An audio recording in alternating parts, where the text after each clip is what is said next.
Well, a very good evening. It's Saturday, 29th of July, 23.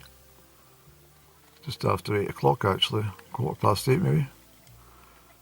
I was down at home there, and the weather was very inclement. And then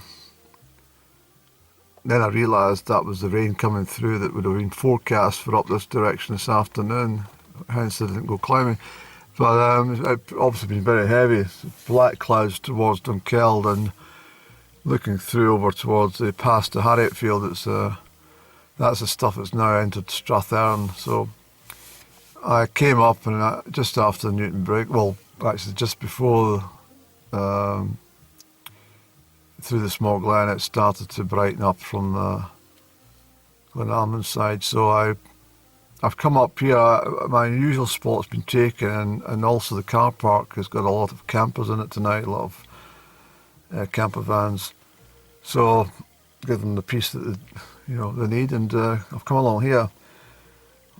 There's plenty of rainbows along to the left, but I've aimed my camera in this direction for a very specific reason. I don't know how many times I've come up. There's wonderful owls which skirt around on the Glen Quaich road. But, so I came up because I love to watch the clouds. It's one of my favourite hobbies, actually, is sitting looking at the clouds, especially when up high in the mountains. I absolutely adore the different types. But I should have come up maybe, I'm kind of kicking myself. I was going to leave the house about 7:10, and now I wish I had. The sky's cleared, absolutely beautiful behind me. This is the sort of conditions you often get in islands and the west coast of Scotland. You get a lot of weather pushes in off the sea, and can be quite miserable for a little while, and then it clears away quite quickly, and you get some wonderful late evenings.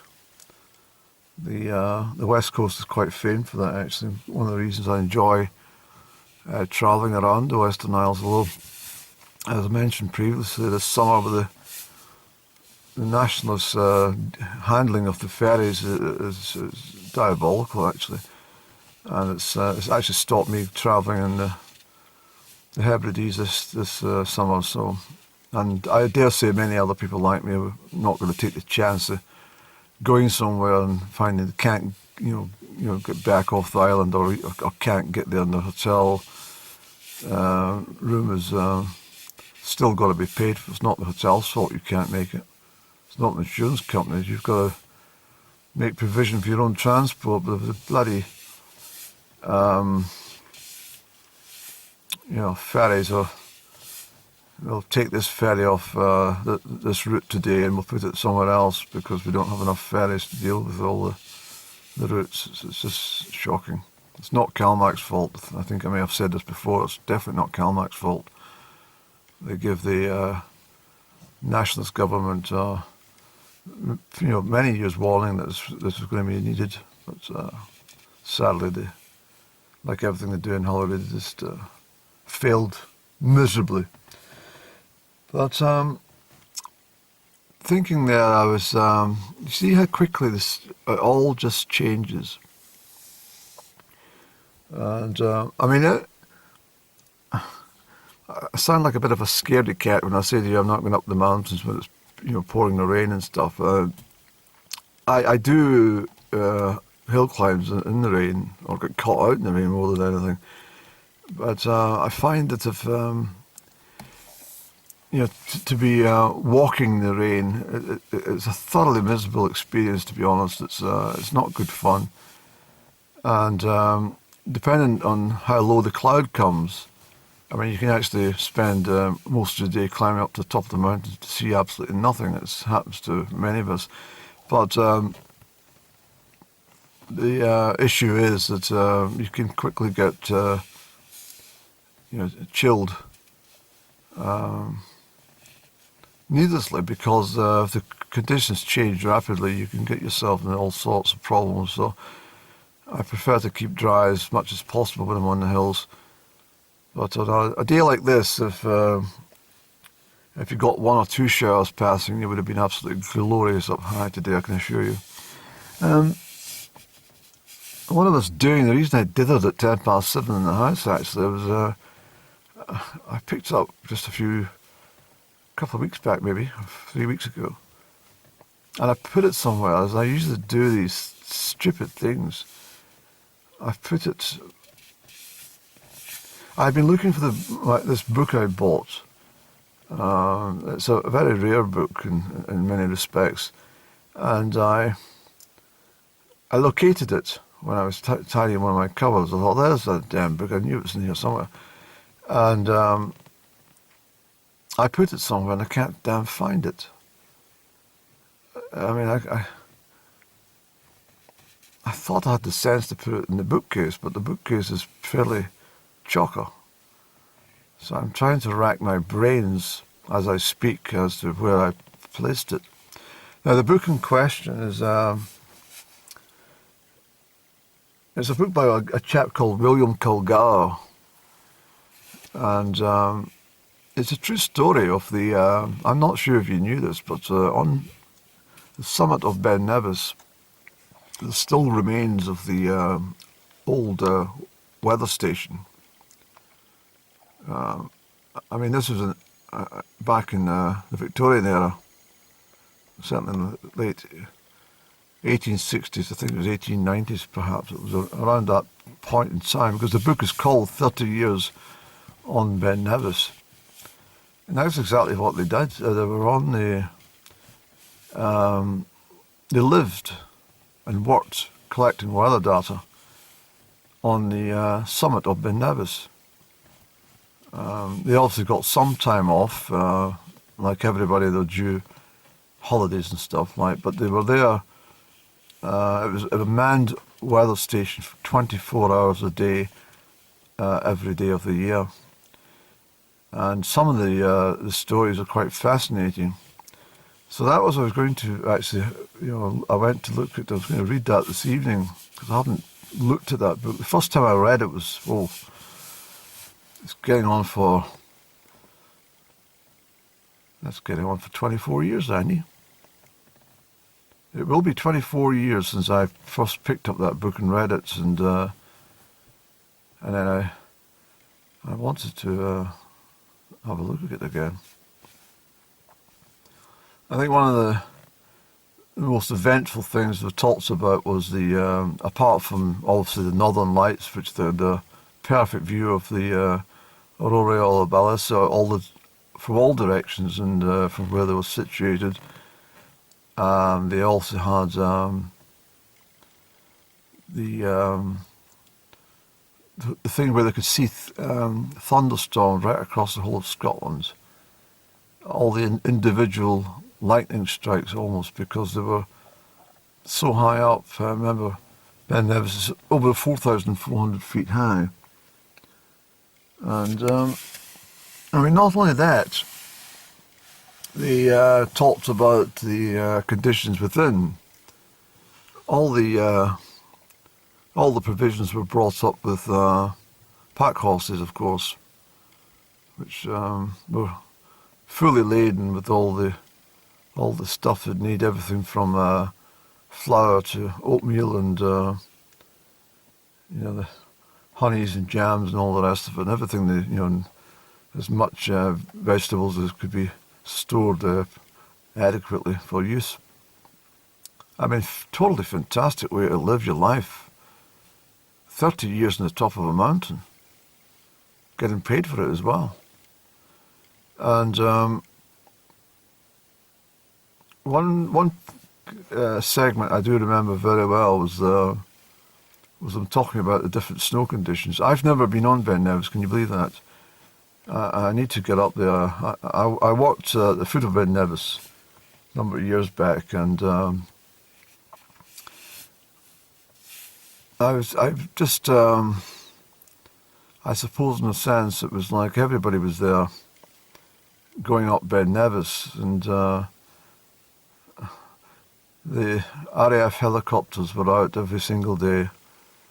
That was the time they had the bright yellow RAF rescue helicopters. And so I'm going back to, the period I'm talking about is the late 90s. And we go up there. There was the stupidity of all was some bright spark decided, or it was colloquially named as this tourist path. And of course, tourists then thought that it was a tourist path that they could just meander up at their leisure. And that's exactly what they used to do. They used to start walking up Ben Nevis in their dance shoes and their light summer dresses and stuff, and before they knew it, they were huddled behind rocks, freezing to death and stuff. It was terrible. A lot of people have died on that mountain in all seasons. But anyway, I also remember, let me get back to the story about the book shortly, but I remember the cast of Scottish Television's Taggart, because I was a receptionist and I manned the telephones and stuff, and I shouldn't disclose the name. I do know who I'm talking about, but I best not disclose. But in fact, I best not disclose about any of them what I'm talking about. But you can make up your own mind what it was. But she was. I was plagued with the calls. I think she had some sort of stalker or something, or something, and the calls came through non-stop. Can I speak to so-and-so? I said, well, she's not available, I'm sorry. Could I, phone would ring again. I need to speak to her. I said, well, I'm afraid she's not available. And it became quite annoying, actually, because you had to answer the phone, you had to be polite, but it was, you had other work to do and other people to attend to. But, and then there was a lot of them there in the crew and the cast, which were permanently pissed. I don't know how they made it up the mountain. They're filming, it's a strange and odd type of world, because I ended up working with STV as an extra on some of the Taggart shows. It's absolutely bizarre that the very people I worked with, and the very people I met through that job and as a hotel receptionist, and then end up down working alongside them as one of the characters in some of the shows. Unbelievable, but it's true. And that was only 5 years later. It's quite incredible, actually, because I think they thought to themselves, should have seen that chap before. What movies have you been in? Well, by that time I hadn't been in any movies, but certainly been in some shows. And I do remember one of the events that was filmed down the east end of Glasgow, and I remember that it was a nighttime shoot. And so they were driven around in these blacked out STV windows, and the vehicles, the vehicle transporters that was hired by the Scottish Television Group. Anyway, we were shunted around Glasgow and stuff to different locations, and ended up in this pub in the east end of Glasgow, which was actually a functional bar. And we couldn't get in to film, hence why we were filming overnight, because we couldn't get filming because it was open. So I remember we all arrived, and everybody's waiting for the last people to finish their pints.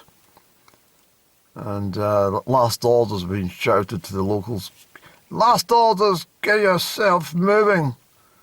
And they were all sitting, sipping away, and there was cameras getting pulled around by their feet, cables and all the rest of it, and lighting and all that getting set up. It was quite amusing when I think about it. I got this part. I was wearing this infamous Italian leather jacket. There's a straight length leather jacket, and it's very smart, but it's I don't know. It's very, very strange. But anyway, the assistant director said to me, "It's Andy, isn't it?" I said, "Yeah." He said, "I want you to be over here. I want you to cause a bit of a scene as well when they come in. I want you to be quite vocal and remonstrate a little with them." They were the one of the actors and one of the, well, you know the target setup, don't you? Anyway, I said to him, I says, "Well, I'm not sure if I can do that because I've already been filmed as a policeman in another scene." He said, "Oh, don't worry about that. Nobody's going to notice." And that's true. I noticed. One of my colleagues told me that he'd seen both. I never seen both the episodes, but he did, and he said that it was clear as day that you were the same person. But anyway, why have I branched off the storyline so far? Yes. So I end up getting my equity card because of my work both with the BBC and STV, of course, and so that was a good time, a very very happy time in a lot of respects, doing all these different films and movies and shows and stuff, and yeah, so I've got lots of memories about it all. But anyway. 30 years on Ben Nevis. William Kilgour's account of the snow was something completely that got me captured with this book. That's one of the reasons I wanted to pick up and read it again. But he describes wonderfully that different. I mean, we all know that if you look at snow, I've mentioned this myself on a few occasions, especially in this area. If you get the snow coming from the north, it's generally a very powdery dry, particularly in the mid to late spring period. It's very powdery. It's very granular, I should say. The snow conditions can be, so different. If you get it from the east, it could be, quite miserable actually. But if you get snow from the west, it's usually that lumpy stuff. A lot more moisture in it for some reason. Well, I know the reason, but yeah. But anyway, what Kilgour was talking about was the fact that when we were on this place, I think the walls were 11 feet thick of the building. I'm sure that was and they were all lined with linoleum, of all things. I remember doing that in my shed at my grandmother's when I was a teenager. That's my sort of one bothy, and spent a lot of time in that place actually. And I lined that shed with linoleum to keep the drafts out, and it's very good insulating material, the old Hessian-backed linoleum. But anyway, this is what they use in the accommodation quarters. But he said that the snow was so fine that in the sitting quarters and the kitchen and stuff, there was the snow had drifted up, 2 or 3 feet deep inside the house, because the snow was so fine it was getting through the finest little cracks and holes anywhere in the building. So you can imagine the extent of the blizzards and stuff. In fact, I think there's some photographs that the accommodation was completely covered in snow most times in the winter. I mean, it must have been an incredible place. I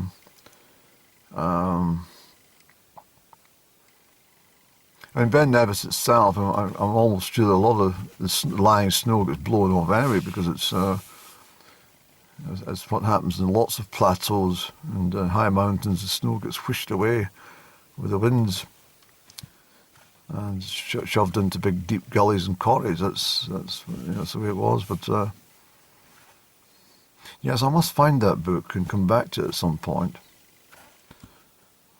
I'm not seeing the owl. It's along the other end actually. But look how quickly the light's fading out of you. Well, it's 25 to 9, isn't it? We've only been here for 20 minutes, but look how different the sky is. And unbelievably cold for July. I've complained to the BBC again today. There's a lovely rainbow, Annie. Look. A lot of rainbows in neck of the wood as well. I love them. But, and of course, the bloody rainbow's been hijacked by those people. Rainbows for all the population, not just for select few.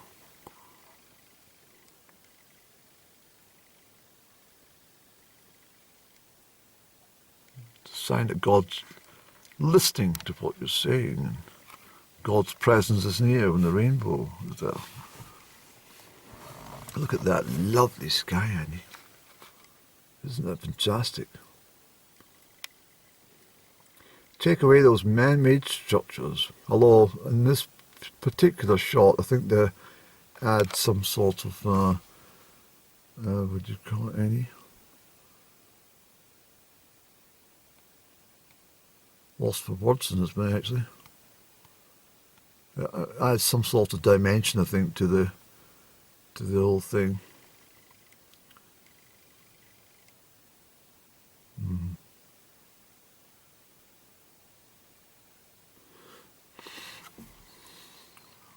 That's another thing we're still paying for through our bills. There's all that upgrading of all those lines that took place between 2009 and 2014.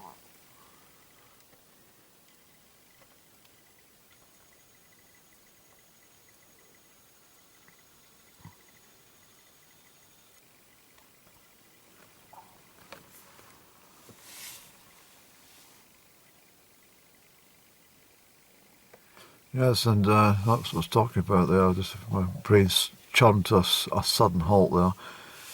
Was I looked at some of the hill temperatures this morning, thinking about what I was doing. Ben Hornsey has a 1 and 2 degrees feels like temperature at the moment. Well, that's cold for July. I can assure you, that's pretty cold for the month of July. We'll soon be into August, but nevertheless, it's. I've been trying to explain. That's what I was talking about. Yes, I've sent off more complaints to the BBC and the Met Office. But what I'm trying to say, the Met Office are not giving you accurate information, and they're not telling us the truth at all. They're fabricating a lot of the temperatures. They're keeping the low temperatures hidden from us, and they're keeping the high temperatures very high. I think there's a lot of complaints because people were was it in Sardinia or something? Saw something anyway. It's, and they saw in the BBC app or something it was 48 degrees. And they said, how the hell can it be 48 degrees? It's only, was it 38 at its highest? Well, they talk about 48. And I understand that that's when all these complaints came shooting through, and there was some sort of debate about, it was the wrong information given out. So I just thought, I mean, all these temperatures around Europe, they all seem to be just a little bit exaggerated, in my opinion. I just thought to myself, fair enough, down in Turkey, and, if you go out to, Syria and, Lebanon and stuff like that, I mean, these temperatures are not extreme in high summer. I said that about Malta, and you go over to Egypt and Libya and stuff like that, and Tunisia, I mean, goodness me, it's what you expect. Saudi Arabia and stuff.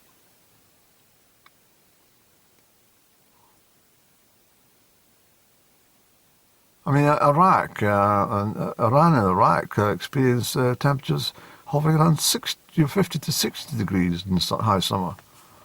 It's not uncommon. Unbearably hot, of course it is, but they take measures. Some of the ancient cities in Iran, they were. Why don't you have a look at this sort of stuff? Study it. They actually built it with ventilation zooming through all the houses to keep all the buildings cool. And the same ventilation worked in the winter times to keep the places hot. It's amazing architecture. Glen Quaich is quite lonely tonight, Andy. Isn't it? There's not a soul, apart from a few camper vans at the other end. So,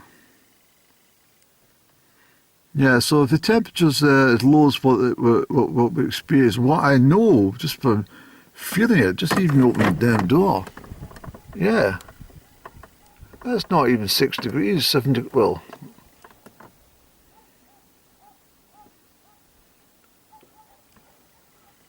that's about 11 degrees out there. Add on the wind, it feels like about 6 or 7 degrees.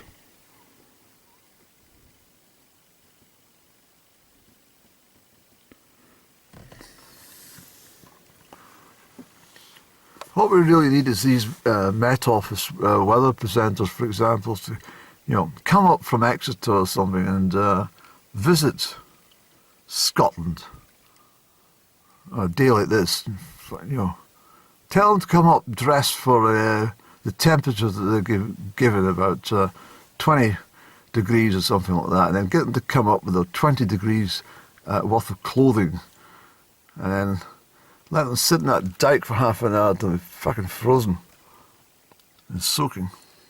It's been a shite summer. It's been really terrible, actually. It's been never ending as far as I'm concerned, with the dullness and the coolness and the wet and the damp. And the wind, look at the wind blowing. You can actually hear it.